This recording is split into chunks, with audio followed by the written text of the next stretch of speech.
तो बोला था ना, वैल्यूएशन एक लक है, वो एक लिक्विडिटी का फैक्टर है। ऐसा बोलते हैं ना, history doesn't repeat itself, it rhymes. जब एसआईपी की बात होती है तो it's a discipline tool. SIP कोई प्रोडक्ट नहीं है, इट्स ए प्रोसेस। तो ऊपर नीचे जाएगा तभी एसआईपी का बेनिफिट है। भाई मैं ऊपर भी किया इन्वेस्टमेंट, नीचे भी किया, जितना मेरा वॉलेटाइल है एसेट क्लास उतना एसआईपी का उसमें बेनिफिट है। सिर्फ रिसेंसी बायस पास रिटर्न्स को देख के एसआईपी नहीं करनी है, राइट। एसआईपी अपनी रिस्क प्रोफाइल के हिसाब से करनी है, अपने प्लान के हिसाब से करनी है। Stop your SIP only when you have met the financial goal that you set. तो अगेन ये बहुत interesting chart which was shared again by I think Ritesh Jain है on LinkedIn which I saw. बहुत इंटरेस्टिंग है, राइट, कि आपको समझना है कि how market, so this is MSCI world. उन्होंने बोला है कि भाई कैसे ईयर ऑन ईयर जो ग्रोथ है ये इंडेक्स में, वो वैल्यूएशन मतलब पीई री रेटिंग हुई है, अप रेटिंग हुई है, डाउन रेटिंग जो भी हुआ है, राइट, या फिर it is because of the earnings growth, right, PE, right. तो पीई जो है उसमें प्राइस बढ़ा है, सिर्फ अर्निंग नहीं बढ़ी है, अर्निंग बढ़ी है और इसकी वजह से ग्रोथ आई है। और ये ब्लैक चार्ट जो है basically how the overall each year जो है वो इंडेक्स का ग्रोथ रहा। बहुत इंटरेस्टिंग है। देखो आप कि 2 साल वैल्यूएशन अपडेट होते हैं, मतलब वैल्यूएशन इंक्रीज होते हैं, राइट, और अर्निंग बहुत अच्छी नहीं होती। 2015-2016 में नेगेटिव अर्निंग थी, राइट, अर्निंग्स नेगेटिव थी, मतलब अच्छी नहीं रही, बट वैल्यूएशन पॉजिटिव रहे तो उसकी वजह से मार्केट फ्लैट ही रहा। 2015-16 में एमएससीआई वर्ल्ड की बात हो रही है। फिर 2017 में अर्निंग्स बहुत अच्छी आई पूरे वर्ल्ड में, राइट, तो ओवरऑल मार्केट्स बढ़ी अर्निंग की वजह से। वैल्यूएशन नेगेटिव भी नहीं हुआ, वैल्यूएशन फ्लैट था। पीई मतलब बढ़ा नहीं, पीई फ्लैट था, राइट। तो उसके हिसाब से वैल्यूएशंस के हिसाब से नहीं बढ़ा। अब 2018 में आप देखो तो फिर से यही हुआ कि मतलब वैल्यूएशंस नेगेटिव हुई, राइट, मार्केट गिरी, लेकिन जबकि अर्निंग्स इंप्रूव हुई। तो अर्निंग 2 साल इंप्रूव हुई बट पीई डी रेटिंग हुआ, राइट, और इसकी वजह से मार्केट 2018 में गिरा। फिर 2019 में देखो फिर वैल्यूएशन अपडेट हुआ। फिर 2020 में तो ओनली वैल्यूएशन, वो तो मतलब ऑफकोर्स अर्निंग नेगेटिव थे ही क्योंकि कोविड था। फिर 2021 में ज़बरदस्त अर्निंग पॉजिटिव रहे, वैल्यूएशंस नेगेटिव। 2022 में वैल्यूएशंस नेगेटिव, अर्निंग्स पॉजिटिव। अब 2 साल से आप देखो, और ये शायद अब मेरे को मतलब आई एम ट्राइंग कि अगर we can get this number for Nifty या फिर एमएससीआई इंडिया एटलीस्ट, राइट, तो हमें थोड़ा सा और अच्छा लगेगा, समझ आएगा। तो 2023 एंड 24, राइट, दोनों वैल्यूएशंस की वजह से बढ़े हैं, राइट। दोनों साल में एमएससीआई वर्ल्ड जो है वैल्यूएशन इंक्रीज हुआ है, अर्निंग इंक्रीज नहीं हो रही। तो अब 2000, अब देखो 2-2 साल का है, 2 साल ब्लू अप, फिर रेड अप, फिर ब्लू अप, फिर 2 रेड अप, फिर 2 ब्लू अप।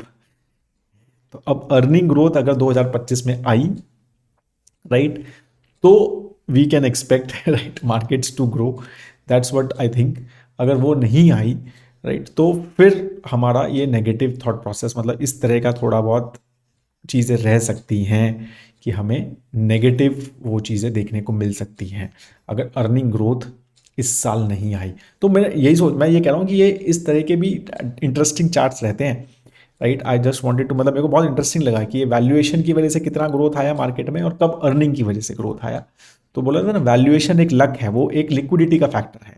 लिक्विडिटी है मार्केट में, जैसे आईपीओज वगैरह हम देख रहे हैं, लिक्विडिटी के अभी भी ज़बरदस्त मतलब मल्टी बैगर्स चल रहे हैं उसमें, राइट। तो लिक्विडिटी होती है इसलिए आईपीओ ज़्यादा आते हैं। तो लिक्विडिटी इसलिए है, तो इसीलिए आप देखेंगे वैल्यूएशंस लिक्विडिटी की वजह से ही बढ़ते हैं। और जब लिक्विडिटी थोड़ी सी सक हो जाती है, कम हो जाती है, तो फिर अर्निंग पे डिपेंडेंस आ जाती है कि भाई कंपनीज अब अर्निंग करेंगी क्या, अर्निंग ग्रोथ है क्या। तो अगर अर्निंग ग्रोथ होगी तो फिर मार्केट्स बढ़ती हैं। So that is what I just wanted to show in this chart. Very बहुत इंटरेस्टिंग चार्ट लगा मुझे, कि तो मेरे को लगा कि I will share this with you.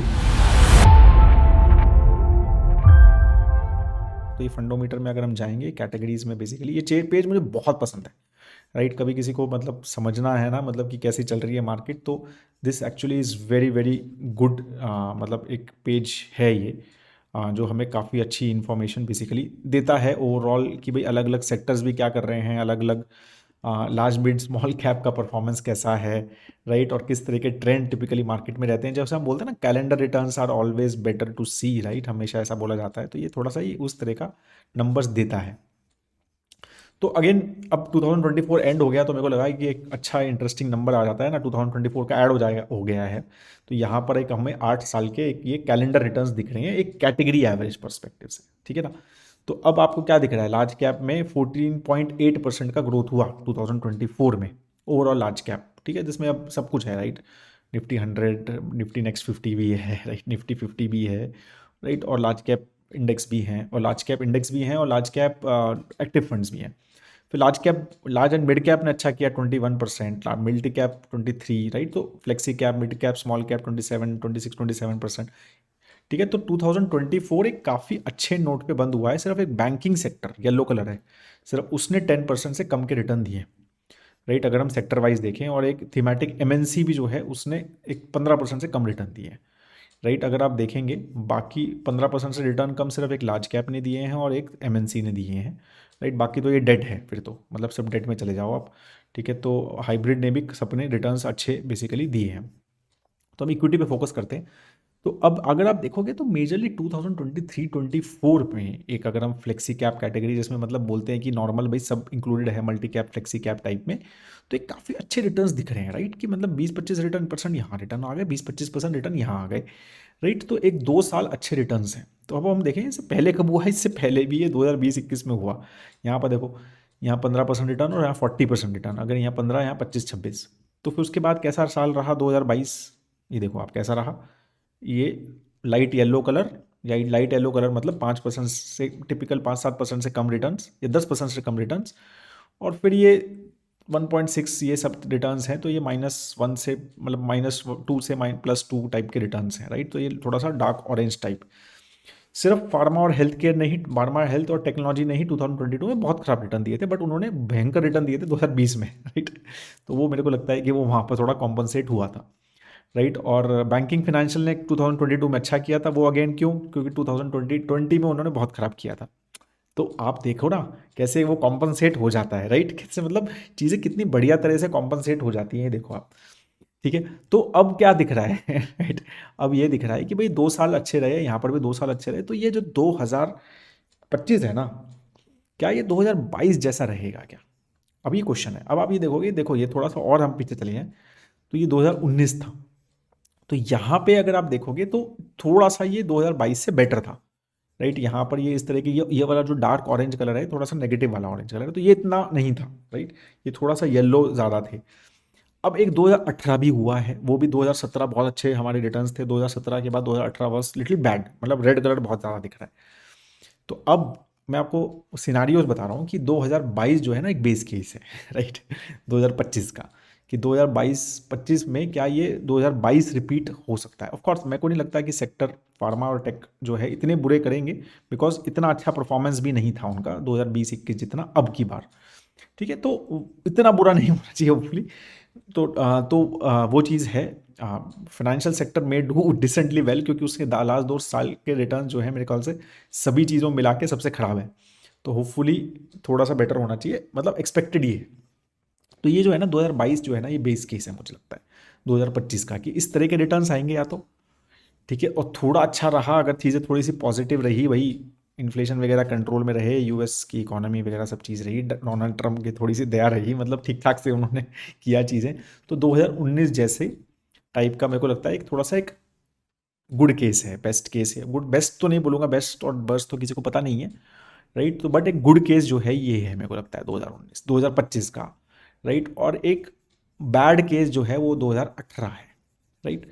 Again इसमें बहुत सारी चीज़ें हैं, आपको ये चीज़ ऐसी हो गई जो कोई ऐसा इवेंट आ गया जो हम उसको प्लान नहीं कर सकते। बट मैं तो नॉर्मल सिनारियोज में बोल रहा हूँ कि बुरा क्या होगा, बुरा क्या है भाई, इन्फ्लेशन आ गई यूएस में, तो वो नंबर्स काफ़ी गड़बड़ हो सकते हैं, राइट। अगर inflation is back in US, अगर इस ये एक बड़ा मतलब थोड़ा सा चीज़ें हमारी गड़बड़ कर सकता है। फिर इंडिया में स्लो डाउन जितना एक्सपेक्टेड है उससे ज़्यादा खराब रहा, जीडीपी ग्रोथ रेट और ये कंज्यूमशन जो स्लो डाउन चल रहा है वो नहीं रिकवर हुआ, और चीज़ें थोड़ी सी ज़्यादा ख़राब रही फॉर सम मोर टाइम। तो उसमें भी चीज़ें थोड़ी सी ज़्यादा ख़राब यहाँ पर ऐसे दिख सकती हैं। तो यहीं पर आपको ये सिनारियो मैं बता रहा हूँ कि 2022 एक बेस केस लग रहा है, 2019 एक गुड केस लग रहा है और एक बैड केस लग रहा है, ठीक है। अगर हम 2025 की बात करें तो इसी तरह से लग रहा है। तो ये देखो 2 साल ऐसे चीज़ें वो होती हैं, ऐसा लग रहा है। But again as I said markets always teach us new things, right. तो वी नो वन नोज कि क्या बेसिकली होने वाला है, ये तो फॉर श्योर है, but we can just see some trends and understand कि ये चीज़ें जो हैं ऐसे हुई थी। और समटाइम्स हिस्ट्री, ऐसा बोलते हैं ना, history doesn't repeat itself, it rhymes, right, ऐसा बोला जाता है,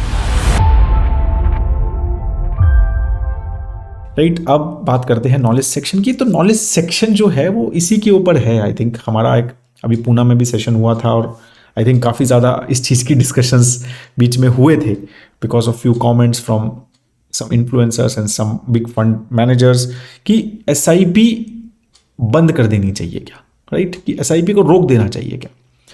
तो कब रोकना चाहिए, अगर रोकना चाहिए, इज इट मतलब क्या ये time small and mid cap में एसआईपी नहीं करनी चाहिए क्या?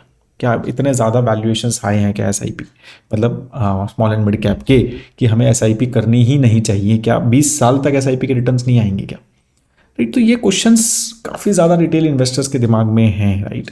बिकॉज जब एसआईपी की बात होती है तो it's a discipline tool. SIP कोई प्रोडक्ट नहीं है, इट्स ए प्रोसेस कि आप मंथली या वीकली या जैसे भी है, राइट, एक कंसिस्टेंटली अपना पैसा इक्विटी मार्केट्स में इन्वेस्ट कर रहे हैं। It is as simple as that. तो आप एक एवरेजिंग कर रहे हैं, कंसिस्टेंटली डाल रहे हैं। भाई मुझे टाइमिंग नहीं करना, मुझे आता ही नहीं है टाइमिंग करना मार्केट को, मुझे नहीं पता कि वैल्यूएशंस हाई हैं लो है, राइट। तो ये उन जैसे इन्वेस्टर्स को जिनको नहीं पता, मोस्टली सबको नहीं पता, राइट, कि भाई ये अभी जो है वैल्यूएशंस हाई हैं और इसके ऊपर नहीं जाएंगे, ये पीक है या ये डाउन बॉटम है, ये सब काफ़ी सारे इन्वेस्टर्स को नहीं पता, और मोस्टलियों को नहीं पता, इवन इंक्लूडिंग मी, राइट। हम जैसे तुच्छ प्राणियों को ये सब नहीं पता है। तो इसके ऊपर एक काफ़ी इंटरेस्टिंग मनोज नागपाल जी हैं, जो कि आउटलुक एशिया के सीईओ हैं, ही इज ऑन एक्स। तो उन्होंने एक बहुत अच्छे गोल्डन रूल्स लिखे थे, राइट। तो वो I just want to read, right, as a part of knowledge section. तो इसमें एसआईपी के ऊपर ही लिखे थे और इसी चीज़ के ऊपर लिखे थे। तो उन्होंने कहा था भाई ऑब्वियसली एसआईपी इन इक्विटी के बारे में बात हो रही है, चाहे स्टॉक्स एसआईपी हो चाहे म्यूचुअल फंड एसआईपी हो। अगेन मोस्टली म्यूचुअल फंड ही एसआईपी म्यूचुअल फंड के कॉन्टेक्स्ट में ही यूज होता है, बट स्टॉक्स में भी काफ़ी सारे लोग एसआईपी करते हैं, राइट। तो हम उसी कॉन्टेक्स्ट में इसको लेते हैं। तो इन्होंने बोला कि SIP is only for long term 5+ years minimum, right. तो पहली बात तो ये है कि एसआईपी जब आप कर रहे हैं इक्विटी में तो 5 साल का होराइजन मिनिमम होना चाहिए। हम हमेशा ये चीज़ बोलते हैं। और अगर स्मॉल एंड मिड कैप है तो एटलीस्ट 7 to 8 ईयर्स का होराइजन होना चाहिए। ये चीज़ बिल्कुल बार बार यज्ञा की तरफ से भी आता है और मेरे ख्याल से काफ़ी सारी सेन वॉइसेस की तरफ से आता है। सेकेंड रूल, ठीक है, तो एक तो ये रूल हो गया, लॉन्ग टर्म है, मिनिमम 5 ईयर्स से कम की एसआईपी करनी ही नहीं है अगर इक्विटी में, प्योर इक्विटी में डाल रहे हैं तो। हाँ, rule number 2, know that lower markets are good for SIP investor, right. More the markets are lower during accumulation, more units you accumulate. तो वो तो सिंपल चीज़ है कि भाई मैं इन्वेस्ट कर रहा हूँ, मार्केट नीचे है तो ये तो खुशी की बात है ना। एसआईपी जो आदमी एसआईपी कर रहा है उसके लिए तो बहुत खुशी की बात है कि मार्केट्स गिरी है, तो क्योंकि भाई मेरी तो एसआईपी चल रही है, मैं तो यूनिट्स बढ़ा रहा हूँ, मतलब मेरा तो इन्वेस्टमेंट बढ़ रहा है। अगर ये मार्केट अभी 20-22% के आसपास गिर चुकी है, राइट, मतलब अगर हम स्मॉल मिड कैप देखें तो 20% प्लस दोनों जो हैं वो डाउन है प्राइस पर्सपेक्टिव से। और अगर हम करेक्शन वाइज ये भी देख लें, क्या कहते हैं, अगर हम टाइम करेक्शन वगैरह देख लें तो इट इज़ 25% प्लस जो है वो कम, ये दोनों गिर चुके हैं। तो इट्स अ गुड टाइम ना, मतलब उस हिसाब से। अब वही मैं कह रहा हूँ कि ये अभी भी वैल्यूएशन बहुत हाई है या नहीं है वो अलग चीज़ है, बट सिंपल चीज़ यही है कि जब लोअर मार्केट होती है तो it is good for SIP investor. Third, volatility is good for SIP investors, right. Third rule, SIP averaging works best in volatile asset, otherwise why averaging if the asset is just linearly growing। तो ऊपर नीचे जाएगा तभी SIP का benefit है। भाई मैं ऊपर भी किया इन्वेस्टमेंट, नीचे भी किया, जितना मेरा वोलेटाइल है एसेट क्लास उतना SIP का उसमें बेनिफिट है। अगर एसेट क्लास ऊपर, FD में SIP करने का क्या पॉइंट है, तो वो तो ऊपर ही जा रहा है ना, मतलब वो तो उसका तो स्टैंडर्ड ऊपर ही जाना है, उसमें SIP करने का कुछ ज़्यादा सेंस नहीं है। आपको मतलब करना है कर सकते हैं, लेकिन डेट में SIP करने का कुछ सेंस नहीं होता ज़्यादा।